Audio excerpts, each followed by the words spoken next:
Salam, hər vaxtınız xeyir olsun. Bugünkü Tek Nəsli adlı podkastımızda mən Xəyalə Fətullayeva və mən Nəzrin Əskərzadə hər birinizi salamlayırıq dostlar. Qeyd edək ki, Tek Nəsli podkastına 4-cü Sənaye İnqilabının Təhlili və Koordinasiya Mərkəzinin, yəni qısaca olaraq 4SİM-in və eyni ilə Women in Tech-in təşkilatçılığı ilə baxacaqsınız. Tek Nəslin bugünkü buraxılışında çox maraqlı bir mövzuya toxunacağıq. Hər yerdə son zamanlar qarşımıza çıxır UX və UI. UX, UI görürük, amma bilməyənlər üçün bugün biz izah edəcəyik ki, UX, UI ümumiyyətlə bu sahədə nədir, o nə ilə məşğuldur, fəaliyyət istiqamətləri və bu sahədə yetişmək üçün nələr etmək lazımdır, hansı periodlardan keçmək lazımdır və uyğun olaraq bugün çox maraqlı bir qonağımız var. Bugünkü qonağımız Akşin Rəcəbovdur. O, istifadəçi təcrübəsi üzrə məsləhətçidir. Akşin bəy, xoş gəlmisiniz. Bugün bizə qatıldığınız üçün sizə təşəkkür edirik. Çox sağ olun Xəyalə xanım, çox sağ olun Nəriz xanım, dəvətiniz üçün minnətdaram. Həmçinin Women in Tech təşkilatını çox təqdirə layiqdir. Prosesləri həmçinin yaxından izləyirəm. Bu kimi əslində inkişafa yönəlik texnologiya üzərindən gedə biləcəyimiz əslində təşkilatçıların olması mükəmməl bir şeydir.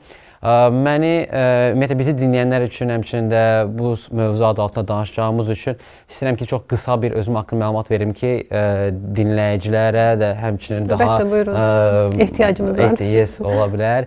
Deməli, mən Akşin Rəcəbov 15 ilə yaxındakı istifadə təcrübəsi üzərinə çalışıram. Təhsilimi Paşada oxumuşam dizaynda insan psixologiyası üzərinə. Acun Mediada və Electronic Arts, Hotel Games və Kanadada Deutsche Bank şirkətində istifadə təcrübəsi məsləhətçisi olaraq çalışmışam. İndi isə hazırda Azərbaycanda və Dubayda fəaliyyət göstərən məhsul dizaynı konsultasiya şirkəti var ki, biz o şirkətlərə məhsul dizaynı və istifadə təcrübəsi üzərində konsultasiya veririm, onların məhsullarını inkişaf etdirə bilmək üçün. Belə. Əslində biz dedik ki, trend mövzudur, amma Akşin bəyin 15 il burada təcrübəsi var. Akşin bəy, siz ümumiyyətlə bizim izləyicilərimizə daha belə sadə dillə, ilk bu mövzunu eşidən bir şəxslər dinləyəcəkdir, belə bu şəkildə. UI UX nədir? İnsanlar bunu necə edirlər, texnologiyanın hansı növüdür, Azərbaycanda hardadır bu və siz niyə bunu seçibsiniz, bu sahəni seçibsiniz? Ən sadə dildə belə desəm, əslində, yəni belə deyim də, siz məsələn deyək ki, hər hansı bir məhsul istifadə edirsiniz, deyək ki, məsələn bu suyu içməyə çalışırsınız, amma həddindən artıq materialı çox sürüşkən bir materialda olduğu üçün davamlı olaraq sürüşür və yaxud üstünüzə dağıdırsınız. Buradakı deyinmək və yaxud nə bilim, buradakı o şikayətlənmək, oradakı olan təcrübə istifadə təcrübəsidir. Yəni məsələ buradakı digitallıq deyil əslində və yaxud nə bilim, bu oturacağın rahatlığı, burada heç bir şəkildə hər hansı bir şərhin olmaması, heç bir rəyin olmaması, bu yaxşı bir məhsul dizaynıdır və yaxşı bir təcrübənin formalaşmasına ibarətdir. Və yaxud hər hansı bir sayta girirsiniz, saytda yaradılan bir şeyi tapa bilmirsiniz, davamlı olaraq axtar, normalda bunu 17 saniyə ilə bilirsinizsə, bunu 1 dəqiqə 15 saniyədə bitirsinizsə, bu mənfi bir istifadə təcrübəsidir. Bu istifadə təcrübəçi dizaynerləri, yəni user experience və user interface dizaynerləri isə bunları daha yaxşı vəziyyətə gətirə bilmək üçün davamlı olaraq əslində çalışır, davamlı olaraq üzərində bunu inkişaf etdirmək üçün, bu məhsullar üzərində işləyə bilmək üçün davamlı olaraq yəni bu üzərində çalışırlar. Amma bu, dediyim kimi, biraz digital bir şey deyil. Məsələn, fikri də əslində dizayn eləyə bilirik, insanların fikirlərini də dizayn eləmək mümkündür, yanaşmasını da dizayn eləmək mümkündür. Yəni, burada digital bir məhsul olması məcburiyyətində də deyil. Yəni, burada servis də ola bilər, xidmət də ola bilər, sizə verdiyim bir xidmətin də əslində istifadəçi yönümünə necə gətirə bilərəm. Bunların hər biri proqresin əslində ayrı addımında istifadə təcrübəsi var və biz bunu dizayn eləyə bilirik. Mən əslində Acun Mediada işə başlayanda qabaqları web dizayner kimi işləyirdim. 2013-cü ildə web dizayner kimi işləyirdim. Sadəcə mənə belə şey olurdu ki, məsələn, deyək ki, biz Xəyalə xanımla bərabər işləyirik. Xəyalə xanım deyir ki, məsələn, Akşin biz bunu dizayn eləməliyik, tez bir zamanda falan belə okey. Mən bunu elirdim. Bu süperdir. Biz bu, deyək ki, işçi və ya nə bilim, müdür prosesində əslində mən nəticə verirdim. Sadəcə davamlı olaraq bir nəfərin bunu mənə deməsi mənə çox qəribə bir şey gəldi ki, okey, biz bu platformanı hazırlayırıq, amma ki, bu şirkət daxilində bunu istifadə eləməyəcək də, düzdürmü? Yəni bunu başqaları istifadə eləyəcək, düzdür? 100%, yes. Ona görə başladım artıq bunu bir şəkildə sorğulamağa ki, okey, yəni bunu düzəldirəm, amma görəsən mamamın bundan xəbəri var, görəsən. Yes, məsələn üçün qardaşım bunu istifadə edəni görəsən nə fikir verəcək və yaxud nə bilim hansısa bir show biznes xəbəri üçün ajin.com-u açanda insanlar rahatla tapa biləcək. Okey, mən super, mən tapıram, əladır hər şey, istədiyim kimidir. Amma ki, bəs Selman Mikroyunlu vəziyyətdədir. Yes, Şamaxınqadakı insanlar məsələn üçün rahatla istifadə eləyə bilirmi və s. Yəni onlara da daha çox mənə maraqlı olan şey də bu idi. Təbii ki, indi orada Şamaxınqada söhbət getmirdi. Yəni Türkiyədə yaşayırdım onda. Ona görə indi buradakı proqresdə mən sorğulama başladım ki, bunu hazırlayıram, amma buna evdə özüm tək başına baxmayacağam da, yəni ki, buna bir kütlə baxacaq. Sonradan artıq başladı ki, biz kim üçün dizayn edirik, kim istifadə edəcək bunu. Bir proqresdə başladı artıq bu qavramı əslində anlamağa çalışmaq, user experience qavramını anlamağa çalışmaq və oradan əslində mənə maraq yarandı. Belə. Və mən belə başa düşdüm ki, sonda hər şey əslində son istifadəçini belə deyək, xoşbəxt etməkdir və ona təqdim etməkdir. Bəs onda sual çıxır ki, yaxşı bu müştərini, son istifadəçini belə deyək, xoşbəxt etmək üçün, onun razı qalması üçün hansı orada belə deyək, xüsusi belə üsullarınız var, nə bilim, texnoloji yeniliklər eləyirsiniz, nələr eləyirsiniz ki, müştəri sonda xoşbəxt olsun? Yes, ümumiyyətlə belə bir şey var ki, müştəri məsələsi elədir ki, məsələn, müştəri nə vaxt xoşbəxt olur? Məsələn, müştəri 2x qazananda xoşbəxt olur, düzdürmü? Məsələn, müştəri buna xoşbəxt ola bilər, görəsən, məsələn, bugün saata, nə bilim, 200 mindən istifadəçi girdi, amma cibdə pul yoxdur. Məsələn, buna xoşbəxt olma ehtimalı yoxdur, düzdürmü? Okey, onda, məsələn, müştəri mən nə etməliyəm? Mən müştəriyə qazandırmalıyım. Və bu da müəyyən bir dönüşüm nisbətini artırmaqdır da, düzdür? Mən nəsə elə bir dizayn eləməliyəm, elə bir nəticə verməliyəm ki, bu adam evə gedəndə xoşbəxt getsin. Okey, bax burada belə bir şey var ki, burada xüsusi bir metod yoxdur. Xüsusi metod yoxdur. Səbəbini deyim, niyə xüsusi metod yoxdur? Çox spesifikdir, həddən artıq. Çünki bir deyək ki, məsələn, siz bu binadasınız hazırda. Məsələn, siz bu binadan çıxanda sumkanız deyək ki, hər hansı bir qapıya ilişdi, deyək ki, qapıya ilişdi və istər-istəməz bu bina haqqında fikirləriniz dəyişəcək. Subyektiv fikir yaranacaq. 100%. Düzənə qədər məsələn ki, bu bina haqqında heç bir mənfi fikriniz yox idi. Hər şey əla idi, amma sırf oradakı qapıya sıxışmağa görə deyəcəksiniz ki, okey, bu nə qapı düzəldib falan deyəcəksiniz, düzdür? Okey, ona görə bu mən müştərinin istifadəçisini anbayan izləməliyəm. Anbayan düşünməliyəm. Çünki bu mühit elə bir mühitdir ki, ümumiyyətlə insanlar daimi çox sürətli duyğu dəyişimi eləyir də, həddindən artıq. Nə bilim, adi Uber, Bolt kimi proqramları istifadə eləyəndə, nə bilim, elə vaxt olur ki, məsəl üçün, taksi çağırana qədər çox xoşbəxt idiniz, amma taksiyə binəndən sonra, məsəl üçün, elə bir vəziyyət yaranır ki, taksi şirkətindən nifrət edirsiniz. Hər sürücüyə görə dəyişir. Həmin edirsiniz ki, okey, bu, məsəl üçün, maşın almaq lazımdır falan. Halbuki bu elə bir fikriniz yox idi, düzdürmü? Ona görə bu biraz duyğu ilə dəyişə bilən bir şeydir, başa düşdünüz? Yəni, müştərini xoşbəxt eləmək üçün onun istifadəçilərini mən anbanı izləməliyəm. Mən müştərini xoşbəxt eləmək üçün gərək bütün istifadəçi qrupunun həmin o hədəf kütləni çox yaxşı başa düşüm və onlar üçün məhsul yaradım.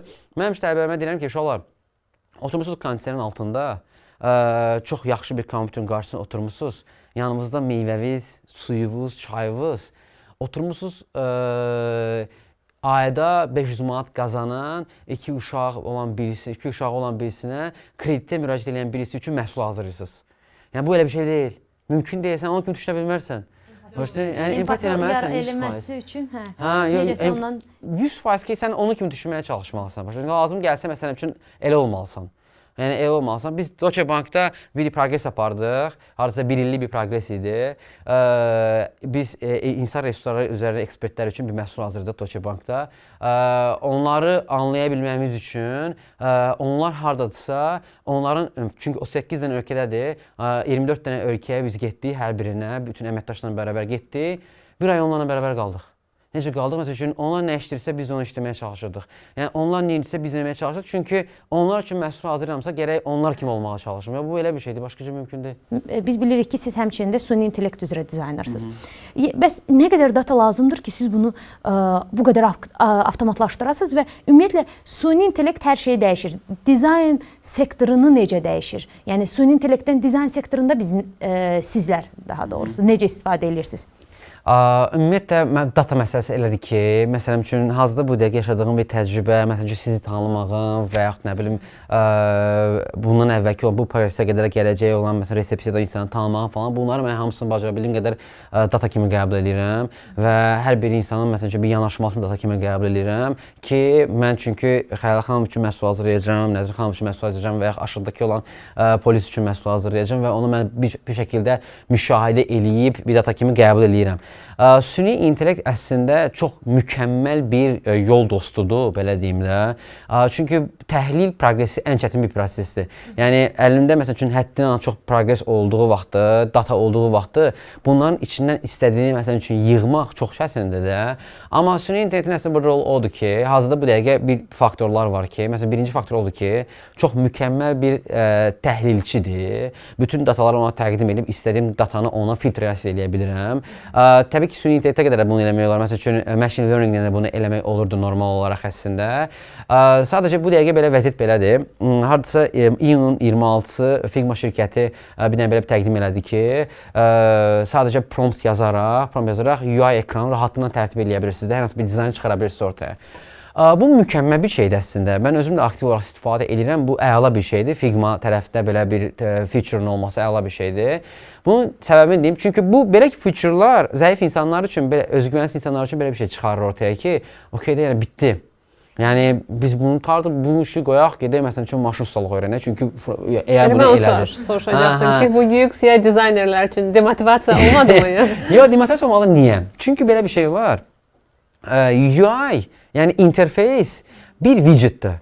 Və bu proqramlar ki var, Figma proqramıdır, sabahsı gün məsələn üçün tamamilə fərqli bir proqram da ola bilər. Yəni UI sadəcə nəyin harda olduğudur və yaxud nəyin necə görsəndiyidir. Amma user experience heç vaxt robotlaşa bilməz, mümkünatı yoxdur. Yəni bu real time bir şeydir, anlıq dəyişə bilən duyğular olan bir şeydir və bu heç vaxt robotlaşa bilmir. Süni intellekt əslində çox yaxşı istifadə eləməyin tərəflərdən birisi budur ki, siz əslində məsələn UX sənə nə istəyir? UX sənə deyir ki, çox sürətli səhv elə və çox yaxşı nəticə çıxarmağa çalış ortaya. Çoxlu səhv elə, yaxşısını tapmağa çalış. Başa düşürsünüz?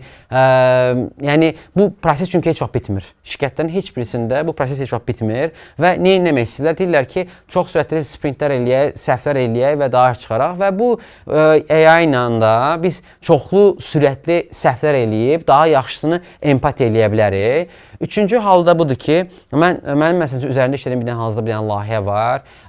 Biz elə bil Kanada və Amerika üçün belə bir məhsul çıxarmağa çalışmışıq ki, üzərində 2 il işlədiyim bir data var. O data əsasında məsələn deyək ki, nə bilim qadınlar üçün bir forumdur, nə bilim yoga platformasıdır, meditasiya platformasıdır, nə bilim bankdır, sığortadır. Bütün istifadəçi qruplarını bir data kimi götürmüşük, yazmışıq. Və hər bir istifadəçiyə uyğun bir kontent çıxarmağa çalışırıq. Produkt bundan ibarətdir ki, artıq mən Xəyalə xanımın hər hansı bir sayta girdiyi vaxtı mouse necə istifadə edildiyini bilirəm və nəyə ən çox şəkilli məsələn üçün klik kimi anlayıb məsələn ona klik elədiyini bilirəm və bilirəm ki, Xəyalə xanım sayt istifadə elədiyi zaman səbirsiz bir istifadəçidir və mən artıq 1.5 saniyə ərzində ilk təəssüratda Xəyalə xanıma birbaşa mesajı verməyə çalışıram. Və bu data əsaslı bir kontent dəyişdirirəm və bunu həmin saniyə anlıq olaraq eləməyə çalışıram. Yəni bu da mükəmməl bir şeydir ki, mən Xəyalə xanımı və yaxud Nəzrin xanımı tez bir zamanda sayta tutub satışa çevirə bilərəm də. Və yaxud nə bilim oraya yazılıb ki, get started. Mən bunu başa düşürəm ki, bunu başlamaq lazımdır. Amma Nəzrin xanım get started tərəfinə məsələn çox maraqlı deyil. Yazılıb oraya mən yazsam ki, start your business. Həmin dəqiqə mən onu hərəkətə çağıra biləcəm. Və həmin dəqiqə layihənin yaratması üçün bir təşviq eləyə biləcəm, yardım eləyə biləcəm. Yəni süni intellekt rahatlıqla bunu təmin eləyib hər bir istifadəçi uyğun şəxsləşdirilmiş bir platforma hazırlaya bilir. danışdım. Yox, çox maraqlıdır. Çox maraqlıdır. Əslində onu deyə bilirik ki, istifadəçi təcrübəsi, biz ümumiyyətlə texnologiyanın bütün sahələrindən danışırıq, amma ən sonda insanların davamlı olaraq həmin texnologiyadan istifadə etməsinə istifadəçi təcrübəsi qərar verir. Yəni sizin əslində təqdim etdiyiniz dizaynerların necə, hansı formada, necə yüksək şəkildə təqdim etdiyiniz produktlar ona qərar verir. Çox maraqlıdır. Çox sağ olun əslində bu şəkildə aydınlatdığınız Belə üçün. maraqlı gəlir. Məsələn, siz belə danışırsınız, belə ətraflı. Bizə baxan indi əminəm ki, gənclər filan, onlar bir aksiyon olmaq üçün gələcəkdə, o proyektləri həyata keçirmək üçün gələcəkdə, onlar nə etməlidirlər? İndidən hansı onlar üçün bir roadmap, yol xəritəsi məsləhət görərdiniz? Mən bu kimi şeylərdə çalışıram maksimum dərəcədə insanlara təşviq edeyim, kimlərisə nəsə öyrətməkdə, nəsə fikirləşirəm ki, məsələn, bu kimi addımlar atılması üçün gərək davamlı olaraq bazar inkişaf eləməlidir və bazar inkişaf eləyə bilməsi üçün də, yəni deyək ki, məsələn, hər hansı bir yeni başlayan birisi çox yaxşı bir məhsul üzərində işləməsi üçün gərək bu bazar inkişaf eləsin. Bu bazar inkişaf eləməsi üçün də gərək bir-birimizin bundan bir şəkildə xəbəri olsun, bu prosesdən xəbəri olsun, istifadə təcrübəsindən xəbəri olsun. Və bu öyrənim prosesi elədir ki də, yəni bu şeyi öyrənə bilmək üçün birincisi ağlınıza gələ biləcək hər bir məhsulda işləmək lazımdır. Seçici olmaq lazım deyil. Məsələn, ən böyük səhvlərimizdən birisi budur ki, yeni başlayan birisinin bu dəqiqə ağlında tutduğu tək bir şey var ki, bankda işləyir. O da təəssüf olsun ki, yaxşı komandalar bankdadır, düzü. Yəni çox yaxşı investment olmuş komandalar bu dəqiqə hazırda bir dəqiqə banklardadır. 4-5 dənə banklardadır. Ona görə istəyirlər ki, yəni çox yaxşı bir komanda rol oynayım. Amma ki, bir şəkildə bu bazarı daha yaxşı vəziyyətə gətirə bilmək üçün gərək biznes sahibkarları da, ümumiyyətlə sahibkarlar da bu mövzuda təhsillənə bilsin, yəni başa düşə bilsin ki, söhbət nədən gedir və bu ehtiyacı görsün. Mən deyirəm ki, uşaqlar yeni başlamısınızsa, öz tələbələrimə deyirəm ki, yeni başlamısınızsa startuplarda işləyin davamlı olaraq da. Yəni startup environmenti elədir ki də, sən hər cür layihədə işləyə bilərsən də, yəni çox fərqlidir. Sən agrotechdə də işləyə bilərsən, sən fintechdə işləyə bilərsən, sən gametechdə də işləyə bilərsən. Amma yəni bu təcrübədə hər bir şey olmalıdır. Yəni hər bir 3 ay bunda, 4 ay bunda, 5 ay bunda ki, hər bir istifadəçi qrupunu yaxşı başa düşəsən. Yəni xüsusi bir metodologiya axtarmaq, bir roadmap axtarmaq düzgün bir yanaşma deyil də qətiyyən. Çünki dediyim kimi İnsanlar həddindən çox stresslidir, insanlar yorğundur, insanlara düşünməyə vaxtı yoxdur. Ona görə sən istifadəçi yaxşı başa düşə bilmək üçün gərək layihələrin, hər bir layihənin fərqli qruplarında olmalısan. Bir metodologiya axtardığın vaxtı, yəni xüsusi bir metodologiya axtardığın vaxtı əmin ola bilərsən ki, yerində sayacaq. Yəni mümkünatı yoxdur. Yəni inkişaf sıfır olacaq. Mümkün deyil, yəni inkişaf eləsin. Və bir də hər şeydən əvvəl bu bir dizaynın bir qolu. Dizayn deməyək də insan-kompüter qarşılıqlı əlaqəsi gedir də, human-computer interaction gedir də. Bu progress sadəcə bundan ibarət deyil. Məsələn, siz işə yerinə girdiyiniz vaxtı pul axışını da çox yaxşı analiz eləməlisiniz. Biznes tərəfini də çox yaxşı analiz eləməlisiniz. Mühasibatçı nə iş görür, yaxşı bilməlisiniz. Çaycı nə edir, çox yaxşı bilməlisiniz. Yəni belə developer nə edir, çox yaxşı bilməlisiniz. Yəni bütün hər bir şeyi biznes tərəfi ola bilməsi üçün, satış tərəfini çox yaxşı başa bilmək üçün İşin ən yaxşısı budur ki, bu balansı qoruya bilmək üçün, biznes tərəfindən yaxşı balans qoruya bilmək üçün hər şeyi yaxşı bilmək lazımdır. Yəni bütün şirkətin hədəfini çox yaxşı bilmək lazımdır. Çünki bizdə dizaynerlərin demək olar ki, böyük bir hissəsi şirkətin ümumiyyətlə bir sonraki il üçün hədəfini bilmir. Məsələn üçün, adam bəlkə də deyək ki, bir fintech produktıdır, amma bəlkə də indi bir dəqiqə B2C satır, amma bəlkə də adamın əsas məqsədi B2B-dir. Sadəcə ilkin addımlar etmək üçün, güvən qazana bilmək üçün B2C addımlar atır və s. Amma şirkət bilmir, dizayner bilmir və dizayner sadəcə nə edir? Saat 10-da gəlir, oturur kompüterdə, nə edeyim, task vereyim, məsələn ki, bunu işləyim və s. Sonra axşam 6 oldu, çıxdım, getdim. Əslində bu tək dizaynerlərin yox, ümumiyyətlə şirkətlərin, bir çox əməkdaşların vizyon və məqsədlərdən xəbər həm əməkdaşların, həm də mən deyərdim ki, bu strateji yolu kim planlayırsa, artıq bu CEO-dursa, kimdirsə, onun dizaynerə, indi dizayn mövzusundan danışırıq, ona görə deyirəm, dizaynerlərlə olan əlaqəsi, daha yaxın əlaqəsi. Eyni ilə tək dizayner düzdür, bu sahələri bilməlidir. Şirkət rəhbərləri də bir ötürmə hissəsini bilməlidir ki, necə dizaynera çatdırsın ki, əslində planladığı nədir və dizayner onu bir növ onu uyğunlaşdırsın, o şirkətin strateji xəritəsinə uyğunlaşdırsın bir növ. Mən çox üzr istəyirəm. Bu sualın biraz istəyirəm davamına gətirim. Nəyə görə? Çünki indiki gənclərin çox böyük problemi var. Onlar özlərini tapa bilmirlər. Hətta peşələri var, hardasa işləyirlər, özlərini xoşbəxt hiss eləmirlər və bilmirlər hara getsinlər. Bəlkə başqa bir sahəni deneyim. Məsələn, bu sahəyə gəlmək istəyən hansı öncədən məsələn skillslərə və ya bacarıqlara malik olan insanlar bunu bacarar və bacararsa hansı resurslar var aktiv ki, onlardan oradan məlumat toplaya bilər və ya kurslar keçə bilər ödənişsiz? Əslində sizin bu sahədə sual yaxşı oldu. Bu sahədə tələbələriniz də var sizin. Əminəm ki, çox gənclərlə bu sahədə iç-içə olursunuz və hər birini tək-tək fərqli şəxsləri görürsünüz. Kimlər daha yaxşı uğurlu olur? Yəni daha sualı konkretləşdirib bir də mən demək istəyərdim. Kimlər, hansı bacarığa sahib olan şəxslər bu sahədə daha təcrübəli olurlar? Deməli, belə deyim də, məsəl üçün, əgər heç bir tədris almayam, sadəcə özünü, görsən mən buna hazıramı, hazır deyiləmmi, bu analizi eləmək istəyir. Bu kimi şəxslər, məncə birincisi, soft skill çox yaxşı olmalıdır. Ümumiyyətlə, dinləmə qabiliyyəti ideal səviyyədə olmalıdır, özünün izah qabiliyyəti çox yaxşı. Yəni, bu storytelling hissəsi çox yaxşı ola bilməlidir. Çünki davamlı olaraq insanlarla işlədiyimiz üçün, insanlarla birlikdə bir-birimizi başa düşə bilməyimiz üçün, əməkdaşlıq eləyə bilməyimiz üçün gərək bu bacarıqlarımız çox yaxşı olmalıdır. Həm də ki, tələbələr, bu dəqiqə məsələn üçün yaxşı nəticə vermiş tələbələr və yaxud yaxşı nəticə vermiş insanlar davamlı olaraq əslində özünü inkişaf etdirən insanlardır. Necə inkişaf etdirən insanlar? Birincisi, hər şeydən əvvəl mən buna çox kəskin qərarlıyam ki, bu ingilis dili bariyeri 100% qalxmalıdır. Yəni bu bariyeri olmamalıdır. Yəni bu, çünki təəssüf olsun ki, resurs çox azdır. Azərbaycan dilində resurs çox azdır. Yəni, bacara bildiyimiz qədər əslində bu resursu təmin etməyə, böyütməyə çalışırıq. Community-lər, təşkilatlar, bunu, elə bu, məsələn üçün bu podcast da bir resursdur, düzdürmü? Yəni, davamlı olaraq əslində bu resursları istifadə eləmək əla bir şeydir. Amma ki, nisbətən xarici bazarın resurs daha aktiv və kəlmə ilə ola biləcək, məsələn üçün kitabxanalar falan daha geniş miqyaslıdır. Və fikirləşirəm ki, əgər bu bariyer yıxılsa, ingilis dili bariyeri yıxılsa, siz artıq anban inkişaf etdirmək üçün bir resursuz ola bilər. Və mən bu sahəyə biraz vəfasız sahə kimi baxıram. Niyə? Çünki dünən olan bir təcrübə bugün 100% dəyişir.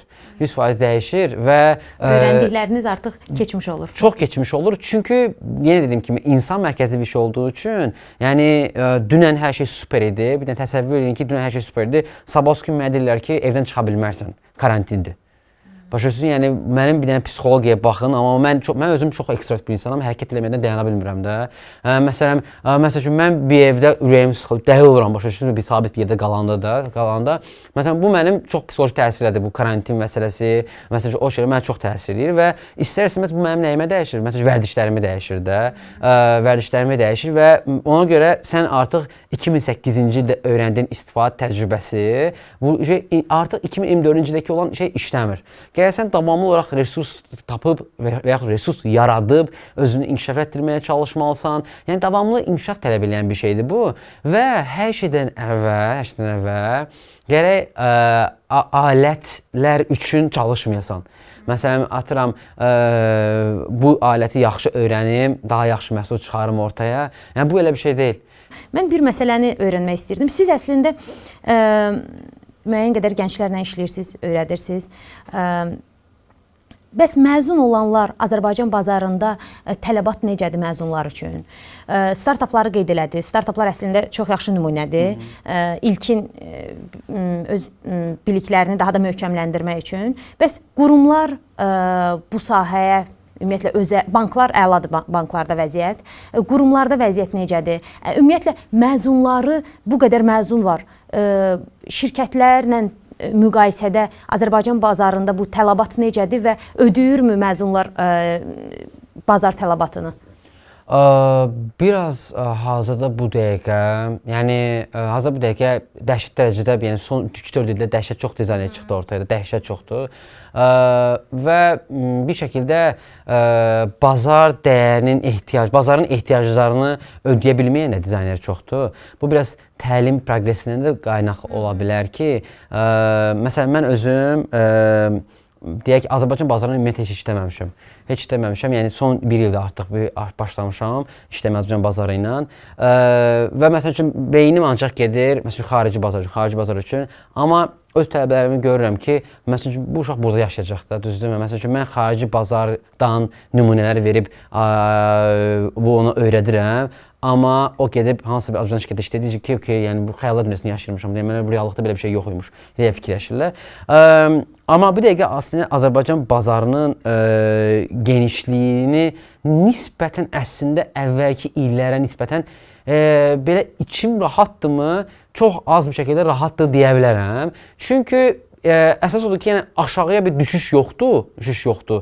Yəni amma qalxış var, nisbətən qalxış var. O da ki, bunun səbəbi isə niyədir? Bunun səbəbi isə əslində çox bəsitdir. Əvvəllər nisbətən bu produktları yönləndirən bir şəxs var idi. Sonra deyək ki, məsəl üçün həmin o şəxsin dediyi mövzular artıq işləmədi. Artıq o şəxslərin yerinə ehtiyac yaranır ki, təcrübəli bir insanlara və təcrübəli, çünki istifadəçi girir, kredit götürmür, çıxır, başqa bir yerdən götürür.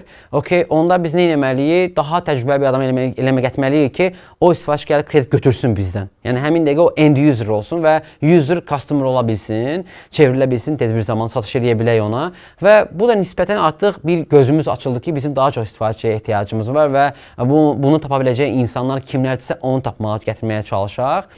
Amma yenə də bu qədər çox şirkət varmı?